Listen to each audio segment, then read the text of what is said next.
할렐루야. 아멘. 이 시간 내 입에 닿았으니 라는 제목으로 함께 말씀을 살펴보도록 하겠습니다. 오늘 우리가 살피는 이 이사야 6장 말씀은 성경 신학자들 가운데 끊임없이 논란이 제기되어 오는 본문입니다.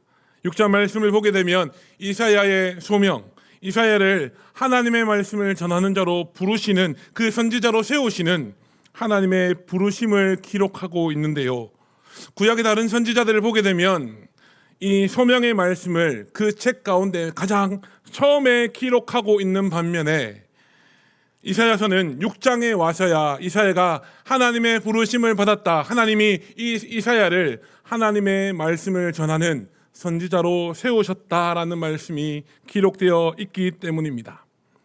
성경에 기록된 모든 사건들이 시간적인 순서에 따라 기록되었다고 생각하는 그 사람들에게 오늘 우리가 함께 읽은 본문 말씀은 큰 문제가 될 수밖에 없는데요.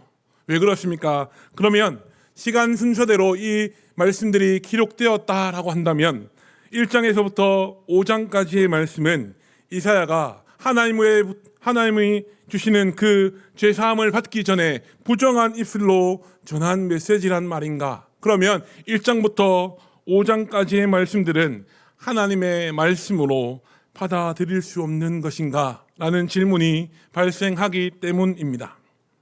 그러면 왜 이사야 선지자는 6장에 와서야 하나님이 자기를 하나님의 말씀을 전하는 자로 부르셨다라고 하는 그 이사야의 소명을 기록해 놓고 있는 것입니까?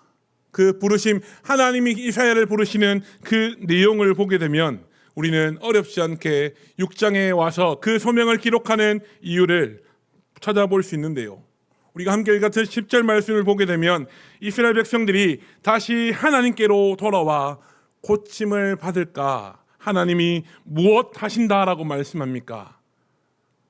무엇 한다고 말씀하십니까? 하나님이 염려하신다라고 성경은 분명히 기록하고 있습니다. 하나님이 앞뒤 좌우 이런 상황에 대한 설명 전혀 없이 이사야에게 이사야서를 시작하자마자 이 10절에 기록된 말씀, 내가 이스라엘 백성들이 다시 내게 돌아와 고침을 받을까 염려한다 라는 말을 기록해 놓고 이 이사야서를 시작했다면, 사랑의 하나님, 우리가 성경을 통해 보는 그 하나님, 오래 참으시는 하나님이 도대체 어떻게 이러실 수가 있는가라는 질문이 우리 가운데 들 수도 있기 때문에 그렇다라는 겁니다. 그러나 현실은 어떠합니까? 이 하나님께서 유다 백성들에게 내게 돌아오라, 회개하고 내게 돌아오라 라고 말씀하시는 그 경고의 메시지를 계속 반복해서 선포하셨음에도 불구하고 유다 백성들은 하나님께로 돌아오기는커녕 계속해서 하나님이 미워하시는 그 죄들을 끊임없이 짓고 살았다는 사실을 성경은 분명히 기록해 놓고 있습니다. 그런 상황들을 염두에 두고 오늘 다시 본문의 말씀으로 돌아와서 보게 되면 하나님이 왜 이사야에게 이런 소명을 주셨는지, 이사야 선지자는 왜 이 부르심, 하나님의 부르심의 말씀을 왜 6장에 와서야 기록하고 있는지 이해할 수 있게 됩니다. 이후의 말씀들을 천천히 살펴보면서 함께 살펴보도록 하겠습니다. 오늘 우리는 7절부터 12절까지의 말씀을 읽었는데요, 본문에 앞서 1절부터 5절까지의 내용들을 간략히 살펴보면 이렇습니다. 훌륭한 왕이었던 우시야가 죽던 해에 이사야 선지자가 환상을 보았다라고 오늘 1절 말씀은 기록합니다. 우시야 왕은 정치적으로나 신앙적으로나 훌륭한 왕이었습니다. 그러나 대제사장들의 반대에도 불구하고 하나님 앞에 자기가 대신 제사를 지내는 그 교만함이 그 우시야 왕을 파멸의 길로 이끌고 갔다라고 성경은 분명히 기록합니다. 대제사장만 할 수 있었던 그 여호와 하나님께 올려드리는 그 제사를 우시야 왕이 직접 드리다가 하나님의 심판을 받아 우시야 왕은 문둥병을 얻게 되었고, 그 문둥병으로 말미암아 우시야는 격리된 삶을 살아가다가 외롭게 죽었다라고 성경은 분명히 말합니다. 1절 말씀은 인간 왕이 사라져서 아무런 희망도 아무런 소망도 보이지 않던 그때에 이사야 선지자가 하나님이 베풀어 주시는 그 환상을 보게 되었다라고 기록하고 있습니다. 그리고 2절과 3절 말씀을 보면 그 이사야가 봤던 환상의 내용들이 어떠하였다라고 성경은 기록합니까? 2절과 3절 말씀은 주께서 높이 들린 보좌에 앉으셨는데 그의 옷자락은 성전에 가득하였고 스랍들이 모시고 섰는데 각기 6날개가 있어 그 둘로는 자기의 얼굴을 가리었고 그 둘로는 자기의 발을 가리었으며 나머지 두 날개로 날며 서로 말하되 거룩하다 거룩하다 거룩하다 만구의 여호와여 그의 영광이 온 땅에 충만하였다라고 스랍들이 서로 말하였다라고 성경은 기록합니다. 그리고 이어지는 4절 말씀을 보게 되면 화답하는 자의 소리로 말미암아 문지방의 터가 요동하였고 성전 안에 하나님의 임재를 상징하는 그 연기가 충만하였다라고 4절은 분명히 기록해 놓고 있습니다. 거룩하신 하나님의 임재 앞에 압도되어 버린 이사야 선지자는 어떻게 말하였다고 기록합니까? 화로다 나여 망하게 되었도다. 나는 입술이 부정한 사람이요 나는 입술이 부정한 백성 중에 거주하면서 만군의 여호와이신 왕을 배웠음이로다 라고 말하면서 거룩하신 하나님의 임재 앞에서 인간이 보일 수 있는 어쩌면 당연한 반응들을 보이고 있음을 우리는 말씀을 통해 보게 됩니다. 하나님 앞에 서서 그 거룩하신 하나님의 얼굴을 마주 대하게 되면 우리 인간이 가장 심각하게 의식하는 것이 바로 우리의 죄입니다. 거룩하신 하나님, 그 죄가 없으신 그 하나님 앞에서 우리 안에 있는 더러운 죄들이 낱낱이 하나님 앞에 드러날 것이기 때문에 그렇습니다. 사랑하는 여러분, 이 땅을 살아가는 우리 모든 그리스도인들의 가장 큰 문제점은 내가 지은 죄의 심각성을 깨닫지 못하고 살아간다라는 점이라고 할 수 있을 것입니다. 내가 하나님 앞에서 또 사람 앞에서 심각한 죄인이다. 나는 여전히 그 심각한 죄를 지으며 살아간다는 사실을 우리의 머리로는 알고 그 죄를 우리의 생각으로는 인정하고 있지만 그 죄를 가슴에 품고 하나님께 부르짖으며 기도하는 사람이 그렇게 많지 않다라는 것이 우리가 살아가는 이 시대의 현실입니다. 그래서 우리는 우스갯말로 우리 신체 가운데서 가장 멀리 떨어져 있는 것은 머리부터 발까지가 아니라 머리부터 우리의 가슴까지의 거리가 가장 멀다고 말하기도 합니다. 그만큼 우리의 머리와 생각으로 인식한 죄를 가슴으로 가져와서 하나님 앞에 울며 회개하며 기도하는 것이 그만큼 힘들고 어렵다는 겁니다. 그리고 5절 후반절 말씀에 가서 보게 되면 이사야는 하나님을 나의 왕으로 표현하고 있음을 우리는 보게 됩니다. 그러면서 내가 왕이신 하나님을 배웠다라고 말하고 있죠. 정치적으로 능력을 받았고 인정을 받았던 그 우시야, 신앙적으로도 훌륭했던 그 우시야 왕이 죽고 난 이후에 이사야는 하나님을 나의 왕이라고 표현하면서 이스라엘의 진정한 왕은 인간이 아니라 오직 하나님밖에 없다는 사실을 백성들의 마음에 다시 한번 각인시키고 있다라는 겁니다. 그리고 그 인간왕 우시야의 죽음으로 인하여 소란해질 수 있는 전국에 안정을 꾀하고 있다라는 사실을 우리는 말씀을 통해 보게 됩니다. 그리고 이어지는 6절과 7절 말씀을 보게 되면 무엇을 기록합니까? 이사야 선지자가 내가 왕이신 하나님의 얼굴을 배워서 이제 죽게 되었다 라고 말하는데요. 그렇게 좌절하고 쓰러져 있는 그 이사야 선지자에게 스랍들이 찾아와서 빈 숯, 벌겋게 불이 붙은 숯을 가지고 와서 그것을 이사야의 입술에 대면서 보라, 이것이 내 입에 닿았으니 내 악이 제하여졌고 내 죄가 사하여졌느니라 라는 말씀을 전해주었다라고 오늘 성경은 분명히 기록해주고 있습니다. 스랍들이 하나님을 모시는 하나님을 섬기는 그 스랍들이 제단에서 불을 가져왔다는 것은 인간의 불이 아니라 하나님의 불을 가져왔다는 것이고요. 그 숯불을 이사야의 입에 가져다 대는 행위, 이사야의 입술을 찢는 행위는 앞으로 이사야가 감당해야 될 그 사역들, 하나님의 말씀을 전하는 그 사역을 감당하기 위하여 반드시 거쳐야만 하는 필수 과정이었다는 사실을 우리는 기억해야 될 줄로 믿습니다. 그러면 여기서 우리는 한 가지 궁금증을 가지게 되는데요. 어떤 궁금증입니까? 하나님을 섬기는 그 스랍들이 벌겋게 불이 붙은 그 숯불을 가지고 와서 이사야의 입술에 가져다 대었고, 이것이 내 입술에 닿았으니 내 죄가 사하여졌다라고 말씀하시는 이 말씀을 보면서 우리는 어떤 의문점을 우리 가슴에 가지게 됩니까? 왜 스랍들은 이사야의 머리에서부터 발끝까지 몸 전체를 거룩하게 하는 것이 아니라 왜 이사야의 입술만 거룩하게 하는가라는 질문을 우리는 자연스럽게 가지게 됩니다. 그 이유는 우리의 입이 하는 일들을 가만히 살펴보면 금방 알 수 있는데, 우리의 입은 어떤 일들을 행하고 있습니까? 우리는 우리의 입을 사용해서 무엇을 하며 살아갑니까? 우리는 입을 통해 음식을 먹기도 하고요, 말을 하기도 합니다. 그리고 아까 우리가 찬양 시간에 불렀던 찬양을 부르는 것처럼 우리는 우리의 입으로 노래를 부르기도 합니다.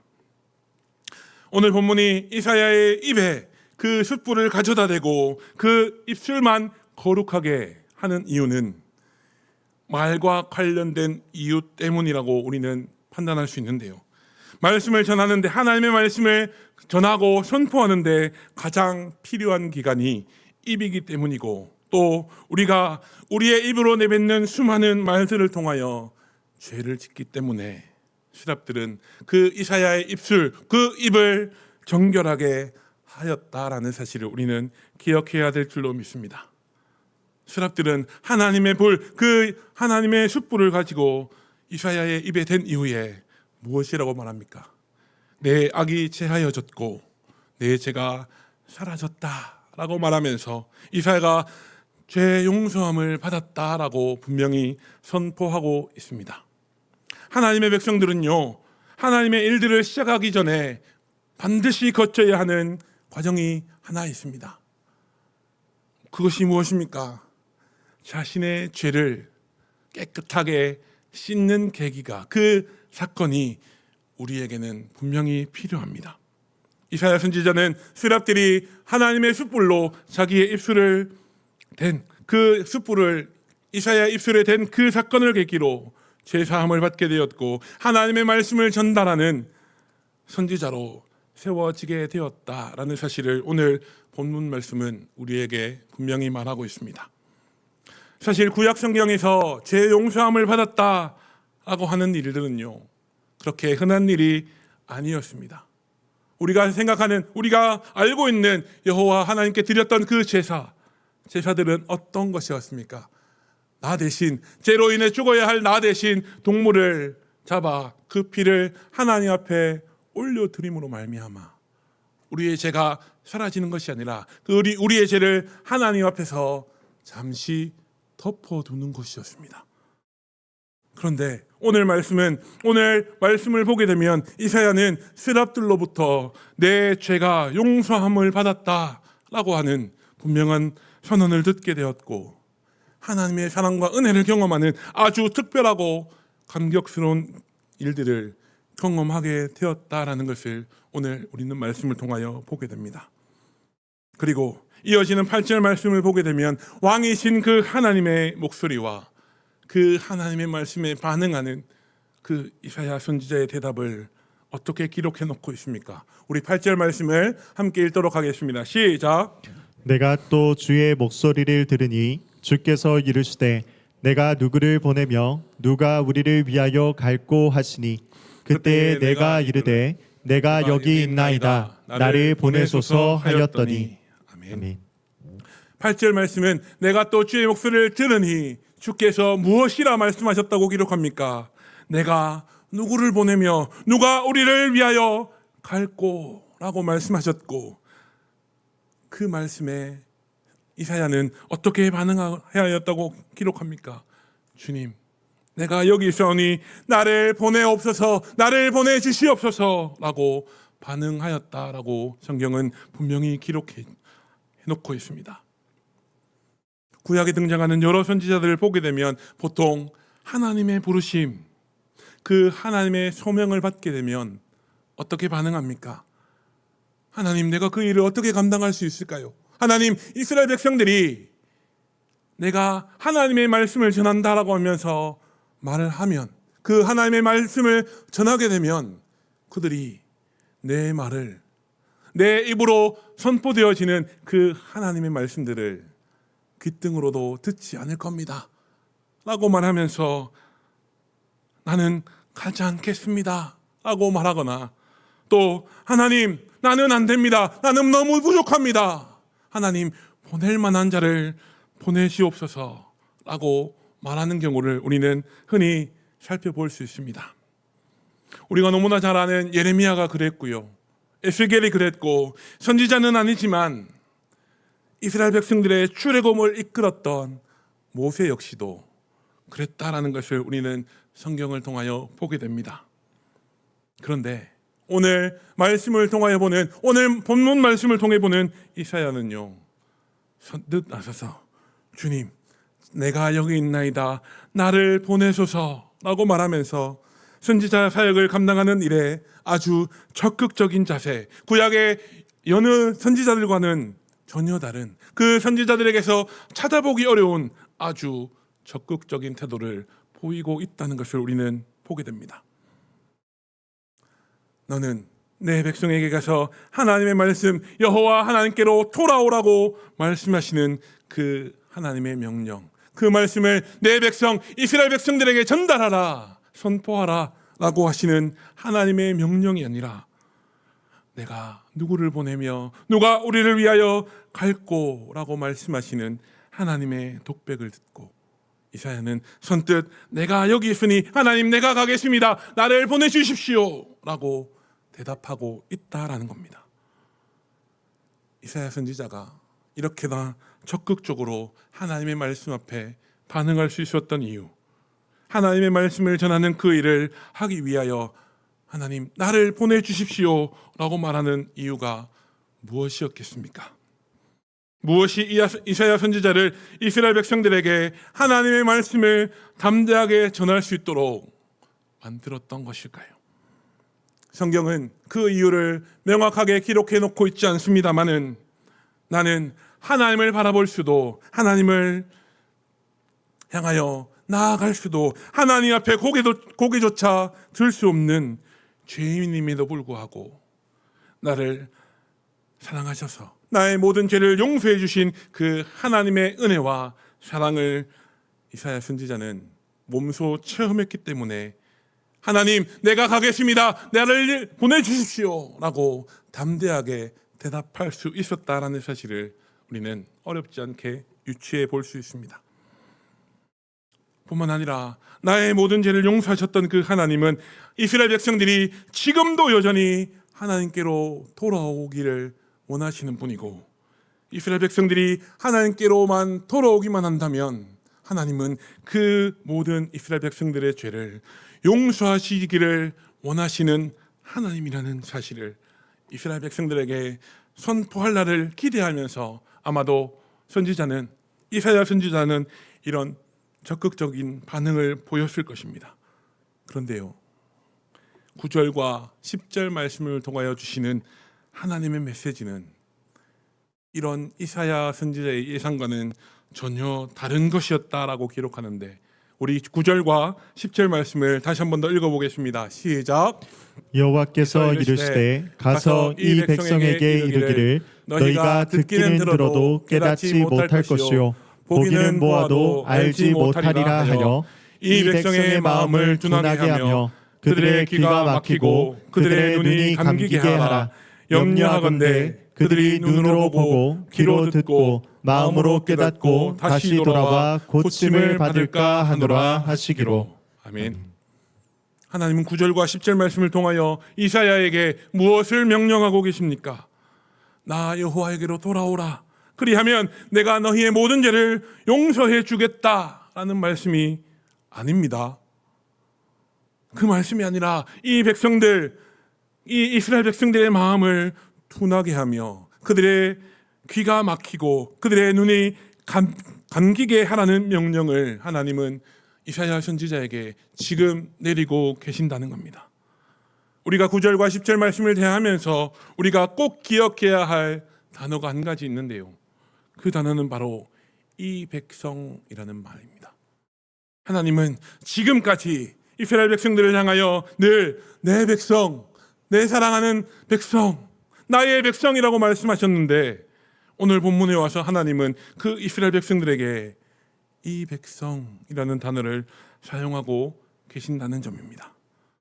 하나님은 하나님의 백성들인 이스라엘 백성들을 향하여 내 백성이 아니라 이 백성이라는 하나님과 이스라엘 백성들의 사이에 조금은 거리감이 느껴지게 하는 단어를 사용하시면서 이스라엘 백성들이 얼마나 하나님 앞에서 큰 죄를 지었는지, 또 그들의 하나님이 되시는 여호와 하나님은 얼마나 거룩하신 분이시며 죄와는 단 1%도 섞이실 수 없는 거룩하신 분이라는 사실을 하나님은 분명하게 말씀하고 계신다는 사실을 우리는 기억해야 될 줄로 믿습니다.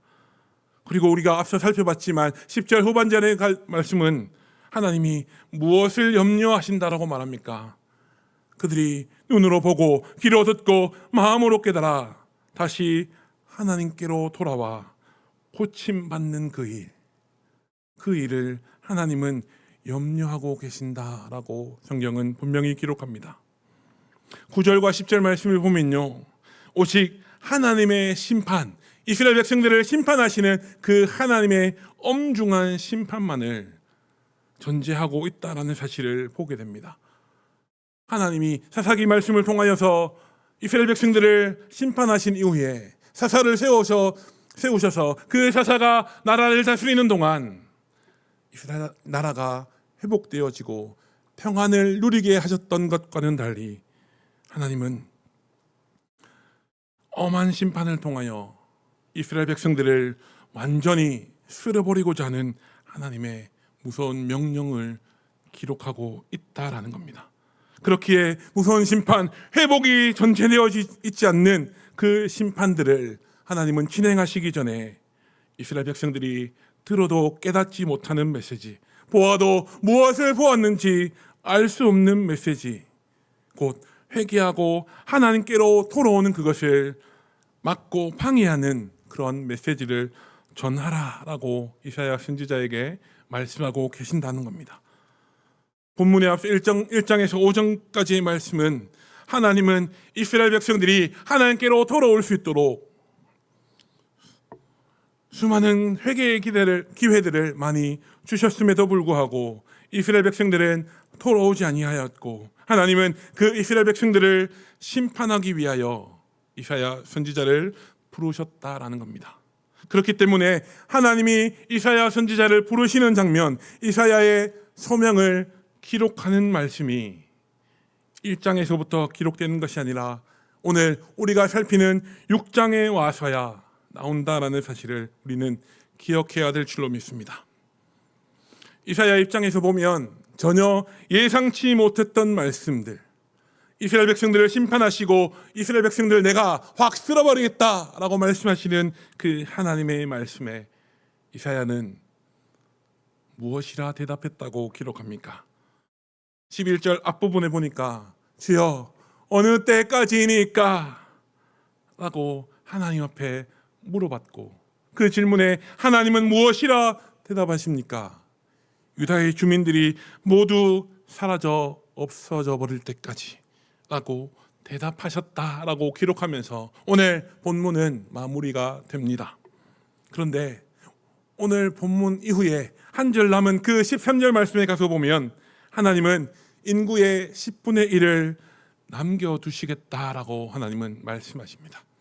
그러나 그 남은 자들, 인구의 10분의 1밖에 되지 않는 그 적은 자들 역시도 태워질 것이라고 말하면서 나무의 몸통이 뱀을 당하여도 그루터기가 남아있는 것처럼 거룩한 씨앗들을 하나님은 남겨두겠다라고 말씀하고 있음을 우리는 보게 됩니다.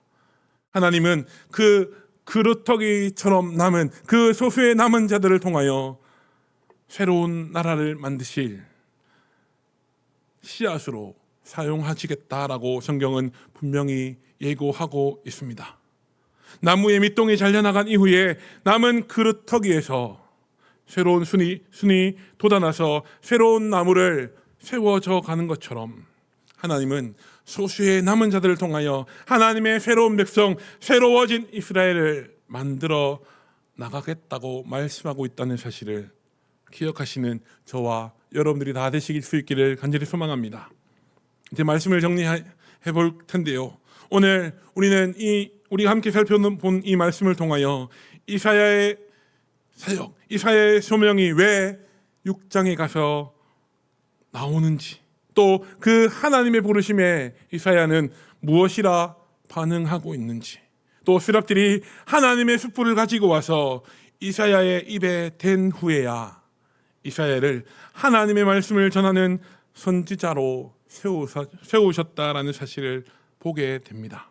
그리고 하나님이 이사야에게 내리시는 그 명령은 어떤 것이었는지, 또 하나님은 그 엄중한 심판 가운데서도 남은 자를 남겨두셔서 새로운 이스라엘을 세워 가실 것이다 라고 말씀하시는 그 말씀까지 오늘 우리는 함께 살펴보았습니다.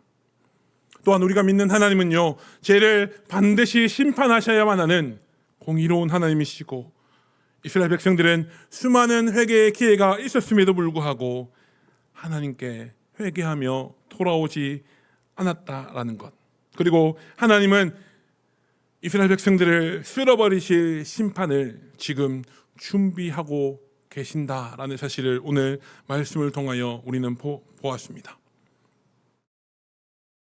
이사야가 그랬던 것처럼 하나님은 하나님의 사람의 모든 죄를 사하신 이후에 하나님의 도구, 하나님의 사람으로 사용하신다는 사실을 우리 마음속에 새길 수 있는 저와 여러분들이 다 되실 수 있기를 간절히 소망합니다.